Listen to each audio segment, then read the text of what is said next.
Two disability laws which are directly applicable to public school students with disabilities are Section 504 of the Rehabilitation Act of 1973 and the Individuals with Disabilities Education Improvement Act of 2004. Both laws require public schools to identify and evaluate students with disabilities and ensure they are provided with access to and benefit from public school services to meet their unique needs. Laws serving students with special needs and protecting persons with disabilities from discrimination in the United States are relatively recent. It wasn't until 1990 when the Americans with Disabilities Act was signed into law, which provides the guarantee for persons with disabilities they will have the services and adaptations needed to access the community, including public transportation and commercial facilities. Serving students with special needs in education has come a long way since the initial funding of the special education programs in 1965 through Title VI of the Elementary and Secondary Education Act. Today, students with disabilities are not only allowed to attend public school, but public schools must also ensure students with special needs are provided education to meet their unique needs alongside non-disabled peers, and ensure they receive meaningful benefit from public education, which will assist them in transitioning to life after high school. In Parkway, there are over 17,000 total students. Approximately 425 students have been found to qualify as a person with a disability under Section 504. Approximately 2,800 students qualify for an IEP under the special education law. While these students receive services from the special school district staff, they continue to be Parkway students, and their success is everyone's responsibility, including students receiving education in an alternate setting or school. It is important to note that all students who qualify under the IDEA are also automatically covered under Section 504 of the Rehabilitation Act. Section 504 of the Rehabilitation Act is a federal civil rights anti-discrimination law intended to protect people with disabilities from unfair treatment on the basis of a disabling condition. To qualify for protection from discrimination under Section 504, a person must have a physical or mental impairment which substantially limits a major life activity. The U.S. Congress amended the Americans with Disabilities Act in 2008, which broaden the eligibility criteria under Section 504. One major change is the interpretation of the term substantial limitation. Congress indicated that a person's impairment no longer needs to be severe or significantly restrict their functioning in order to qualify as a substantial limitation. There is no federal or state funding for public schools to implement the requirements of Section 504. Here is a list of some of the mental and physical impairments of Parkway students who have qualified as disabled under Section 504. There are many more impairments which are not listed here. There's a common misunderstanding about what is needed to establish that a child has a physical or mental impairment under Section 504. While it is ideal to have documentation of a diagnosed disorder from a healthcare provider, a diagnosis is not required for a school team to suspect a disability and move forward with our own evaluation to establish an impairment. Participation by a child's general education teacher in the 504 evaluation and planning process is imperative to accurately understand how the disability symptoms impact the student's education and what accommodations, curriculum modifications, specialized equipment, assistive technology, and/or support and related services a student requires. When a student qualifies under the IDEA, they gain access to special education and related services. Special education includes specially designed instruction, which is defined as adapting the content, or what is taught, adapting the methodology of instruction, or how it's taught, or adapting the delivery of instruction, when and where it's taught. Special education also includes a variety of related services as needed by the individual child to ensure they will benefit from special education and make progress on their IEP goals. Related services include speech-language, OT/PT, counseling and psychological services, health and nursing services, and specialized transportation. There are 13 eligibility categories under the IDEA. A child may qualify for one or more categories. The Missouri Department of Elementary and Secondary Education details the eligibility requirements, as well as evaluation components which must be conducted in order for a child to qualify in each category, which can be found in the Missouri State Plan for Special Education. Both Section 504 and IDEA require public school districts to locate, evaluate, and identify all children who qualify as a person with a disability under either law. This is called child find. Public school staff have the obligation to initiate the disability referral process when evidence of a disability exists, rather than wait for a parent or doctor to initiate the process. As just explained in the previous slide, teachers are in the unique position to be the first person to suspect a child has a disability.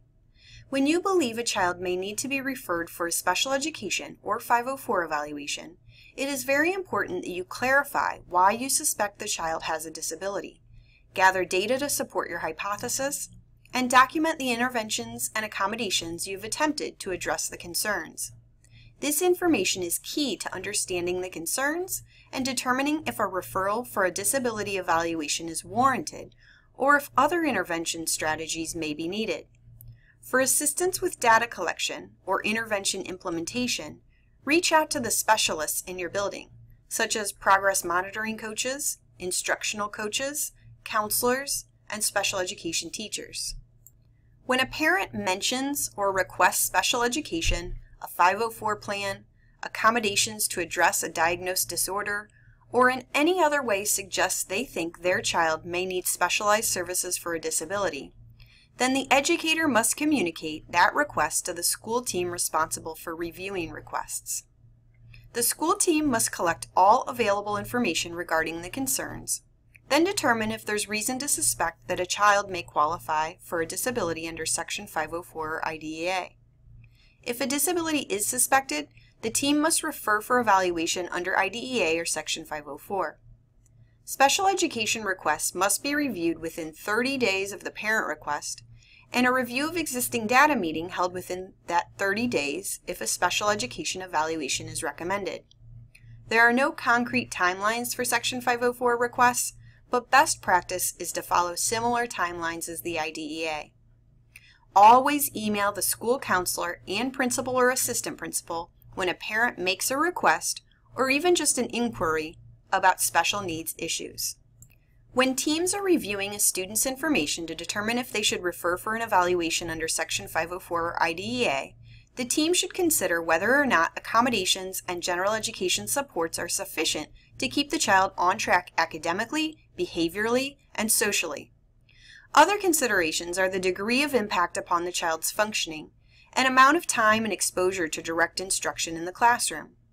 Diagnosis from a doctor, or lack thereof, should never be the sole deciding factor regarding referral. Just because we are adequately supporting a student through general education interventions does not mean we should ignore our child find responsibilities to evaluate and identify children who may qualify under IDEA or Section 504.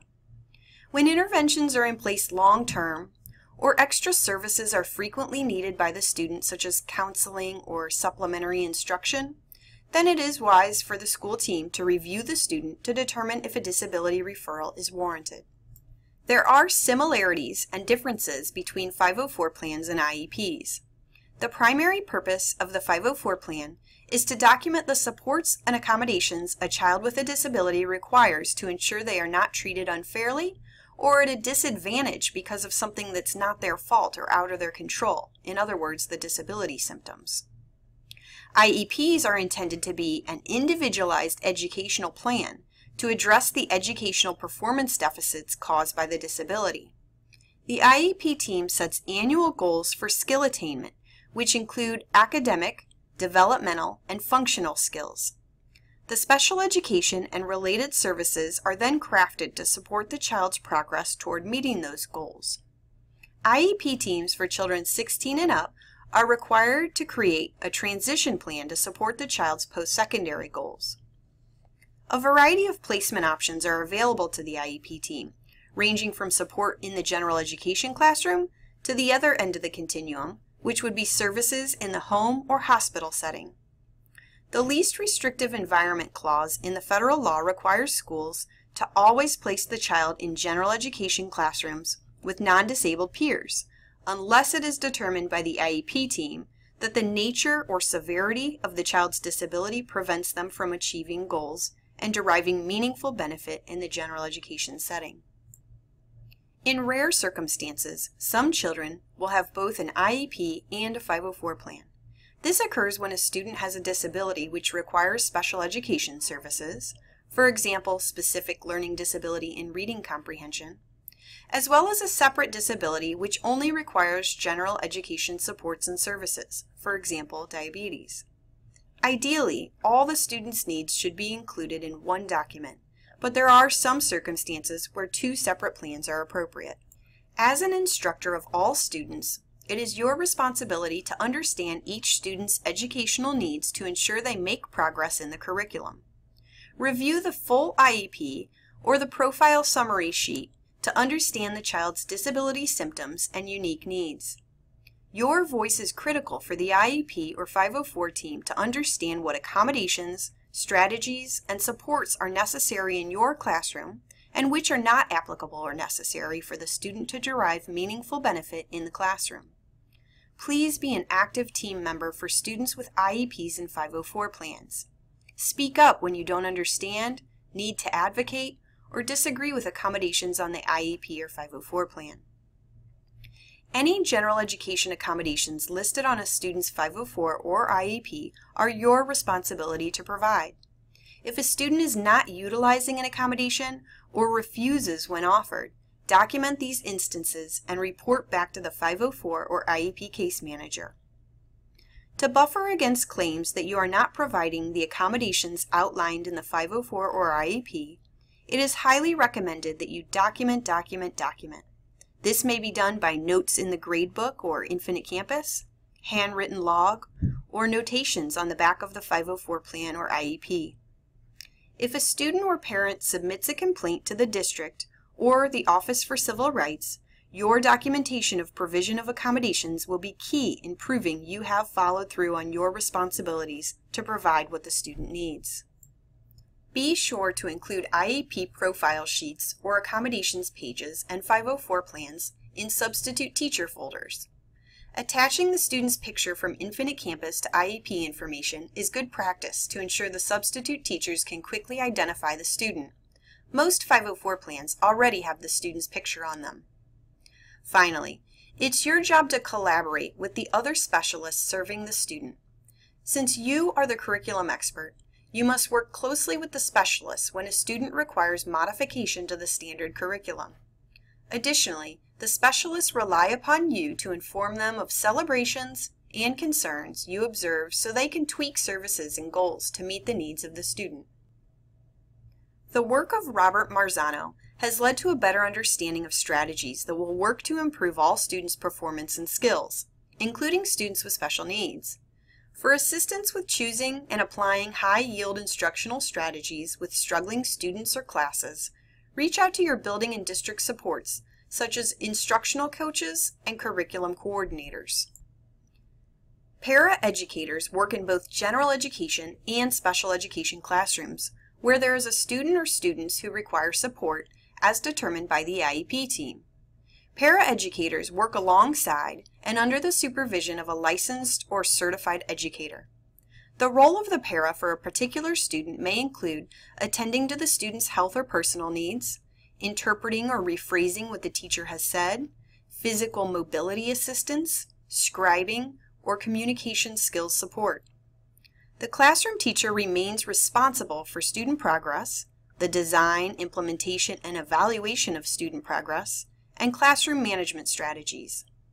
Since having an adult one-on-one with a student can lead to learned helplessness, dependency, slowed skill growth, and isolation from peers, there must always be an intentional, focused plan on building the child's independence and fading the para support. The U.S. Department of Education's Office for Civil Rights has made it clear that they recognize extracurricular activities to be an important component of an overall education program. Extracurriculars provide important health and social benefits to all students, particularly those with disabilities. A review by the U.S. Government Accountability Office in 2010 found that students with disabilities are not being afforded an equal opportunity to participate in extracurriculars in public schools. Public schools' obligation, per Section 504 of the Rehabilitation Act, to ensure students with disabilities have equal opportunity to participate in all that we offer, supersedes any rule of any association, organization, club, or league that would render a student ineligible to participate or limit the eligibility of a student to participate on the basis of a disability. OCR's position is that students with disabilities may not be categorically denied the opportunity to participate in non-educational programs based on their disabilities. A school district that offers extracurricular athletics must afford qualified students with disabilities an equal opportunity for participation. This means making reasonable modifications and providing those aids and services that are necessary to ensure an equal opportunity to participate, unless the school district can show that doing so would be a fundamental alteration to its program. Of course, a school district may adopt safety standards needed to implement its extracurricular athletic program or activity. A school district, however, must consider whether safe participation by any particular student with a disability can be assured through reasonable modifications or the provision of aids and services. The reasonable accommodation standard applies to non-educational programs in order to offer meaningful and equal access to the programs. An accommodation is unreasonable if there is an undue burden or it alters the fundamental nature of the program. A modification might constitute a fundamental alteration if it alters such an essential aspect of the activity or game that it would be unacceptable even if it affected all competitors equally, such as adding an extra base in baseball. Even if a specific modification would constitute a fundamental alteration, the school district would still be required to determine if other modifications might be available that would permit the student's participation. School districts must also provide a qualified student with a disability with needed aids and services, if the failure to do so would deny that student an equal opportunity for participation in extracurricular activities in an integrated manner. Extra services and supports needed because of a child's disability must be paid for by the public school district. Parents of children with disabilities may not be charged more for non-educational programming than parents of children without disabilities. Additionally, parents of children with disabilities may not be required to supply aides or babysitters for non-educational programs when the same requirement does not apply to parents of children without disabilities. Schools may require a level of skill or ability for participation in a competitive program or activity. Equal opportunity does not mean, for example, that every student with a disability is guaranteed a spot on an athletic team for which other students must try out. Students with disabilities who cannot participate in the school district's existing extracurricular athletics program, even with reasonable modifications or aids and services, should still have an equal opportunity to receive the benefits of extracurricular athletics. When the interests and abilities of some students with disabilities cannot be as fully and effectively met by the school district's existing extracurricular athletic program, the school district should create additional opportunities for those students with disabilities. These athletic opportunities provided by school districts should be supported equally, as with a school district's other athletic activities. As with all aspects of education, there is a concerted effort for continual improvement. In regards to serving students with special needs, much of the current focus areas for improvement include increasing the academic achievement of students with IEPs to be commensurate with the achievement of non-disabled peers, reducing the disproportionate referral rates and number of African American students with IEPs as compared to other racial groups, increasing authentic inclusion of students with disabilities in general education. We must have the voice of general education teachers in moving this work forward, as we are all responsible for the success of the next generation. If you would like to become involved at the school or district level with this work, please reach out to the Parkway Special Services Department. There are many people in public education whose area of specialty is the education of students with disabilities. Special education teachers in your building can provide recommendations and resources regarding students with special needs, as well as students who are struggling but not identified as disabled. The special school district has a variety of specialists we can tap into when additional assistance with problem solving is needed. Area coordinators, effective practice specialists, literacy coaches, instructional data coaches, facilitators, and transition services coordinators are there to help. Reach out to the student's case manager to learn more. While there are building-based personnel able to assist with disability-related questions, the Parkway Special Services Department is also available to help. Bobby Zigrang is the Director of Special Education, Alyssa Gratz is the Coordinator of Special Services, Kimberly Yates is the Parkway District-Wide School Psychologist supporting 504 evaluations, and Erica Webb is the Department Administrative Assistant. Visit the Parkway Special Services website for more information. Be sure to log in to the website to see all the content available for staff.